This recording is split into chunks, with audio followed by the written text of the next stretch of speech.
Good morning, Hudsonville Eagles. This is Mr. Crete here to walk you through the 2019-2020 Student Handbook. We are now using the website for our Student Handbook, so you will access the Student Handbook on the hudsonvillepublicschools.org site. You will then click on the schools, choose either the freshman campus or the high school.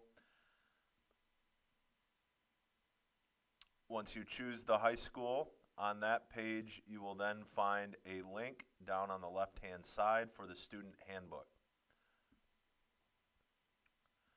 On the home page of the Student Handbook site, you will see a list of all of the administrative staff listed by your last names. So if you have any questions or concerns that come up through the year, please contact your assistant principal.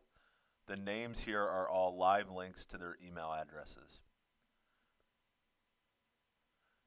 The next tab that I'd like to go through with you is our academics tab. On this tab, you will find things such as the daily schedule, guidance department, academic information, academic dishonesty policy, and the work permits.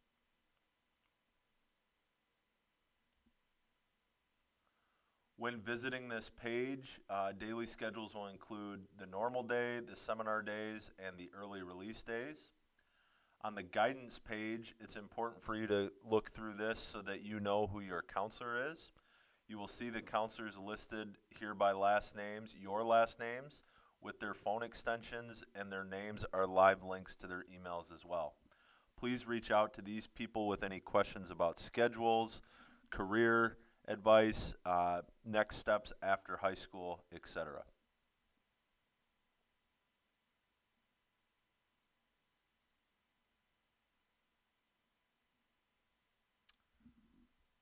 Also in this tab, you will find some information about academics in terms of our grading scale. You will also see graduation requirements listed here, the senior exam policy, which does take into effect the 6 absence rule, so please be mindful of that. And then also just general information about academics that can answer many of the frequently asked questions. On the next page, I'd like to outline the academic dishonesty policy. Academic dishonesty is defined here on this page as cheating or plagiarism. It has a list of different examples of what this might look like. And then it also takes a second to outline what the consequences could be for academic dishonesty. In each situation, they are all unique, so discretion is left up to the administrator involved. But it could include earning a 0 on an assignment or a reduced grade on an assignment, test, or quiz. And it could also result in suspension or detention. So let's just make sure we're putting our honest work forward. On the next tab, you will see the attendance policies.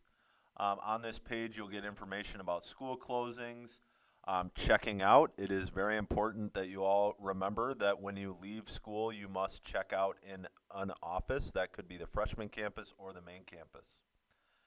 In the attendance policy, there is one significant update in regards to the 6 absence rule and how you earn credit if you are over 6 absences.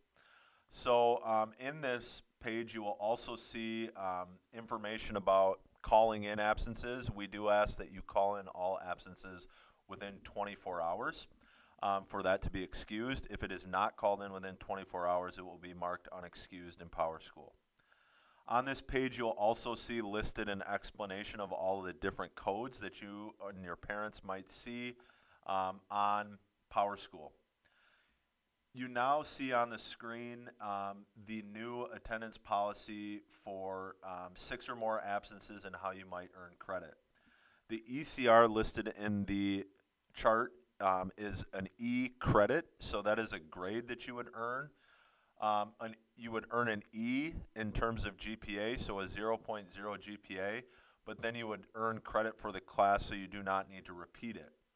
This only applies if you have more than 6 absences. So please read through that chart. If you have any questions or concerns, please reach out to your assistant principal or counselor for an explanation.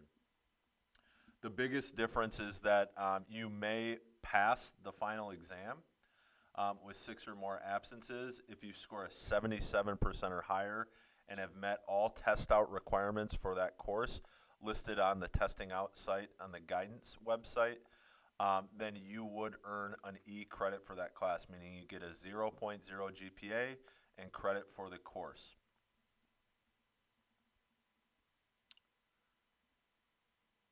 Please, again, take some time with your parent or guardian to dive into the student handbook in more detail so that you are aware of all of the policies and procedures here at Hudsonville High School.